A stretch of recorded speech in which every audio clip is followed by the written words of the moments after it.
Bismillah ar-Rahman ar-Rahim. We begin in the name of Allah, the most beneficent, the most merciful. Our question for today, and the first question that we would like to start with, because it's a question that plagues many people, and we've received it repeatedly. We're going to be responding to the particular question as it has been phrased by Brother Arif of Dubai. He asks, what will be the fate of the unlearned Shia, traditional Shia, who died before they could realize that they were involved in ghulu, or that they were involved in certain kinds of shirk, for example, or iftira upon Allah subhanahu wa ta'ala, or certain bid'ah or innovations which were not approved by Allah subhanahu wa ta'ala and His Messenger and the transmissions of the Imams of Ahlul Bayt alayhimu salatu wasalam. So, to respond to this question, first of all, when it comes to determining fate and actually judging the people who have left this world, this is a responsibility that falls upon Allah subhanahu wa ta'ala, not upon us.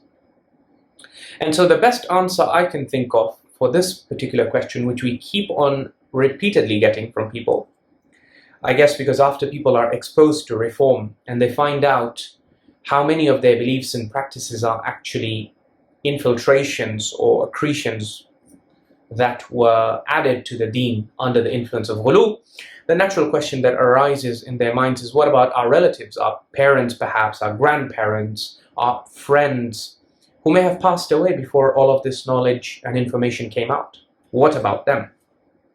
And so we have an answer. The best answer to this question is actually given by Prophet Musa alayhi salam, who is essentially asked the same question by Fir'aun.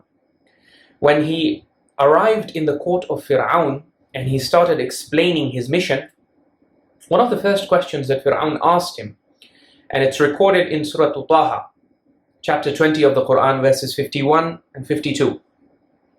Allah quotes Fir'aun as saying, قَالَ فَمَا بَالُ الْقُرُونِ الْأُولَى.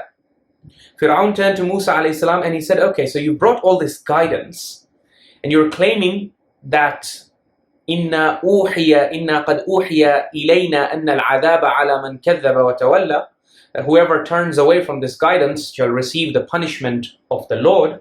Well, what about all those generations before me and before us who did not receive this guidance that you've brought? These bayinat, these clear revelations of God that you're presenting us with, they were not presented to our forefathers and our ancestors. So what about them?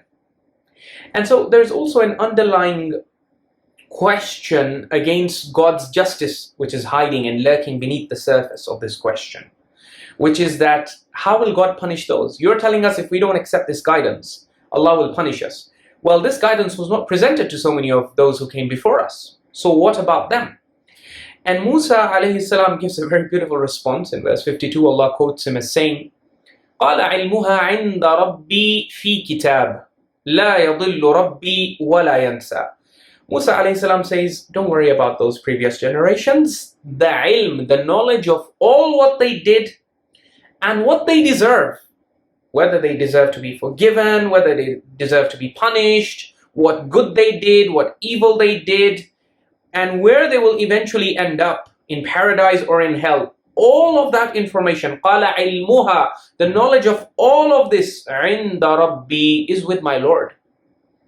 And with my Lord meaning, it is not with me. It is not for me to decide and tell you where each and every single individual will go. I can just present to you the guidance of God, is essentially what he's saying. قَالَ عِلْمُهَا عِنْدَ رَبِّي فِي كِتَابٍ. All of that knowledge has been recorded by Allah subhanahu wa ta'ala, and you don't need to worry about Allah subhanahu wa ta'ala dealing unjustly or wrongfully with anyone, because he says the thing you need to know about my Lord is لَا يَضِلُّ رَبِّي. My Lord is not prone to error. My Lord is not one to fall into error. وَلَا يَنْسَى. And he's also not one to forget. So their deeds and their record is safe with Allah. He will judge them on the Day of Judgment. As a group of Egyptian Muslim scholars put it very beautifully, نَحْنُ دُعَاتٌ وَلَسْنَا قُضَاتٌ.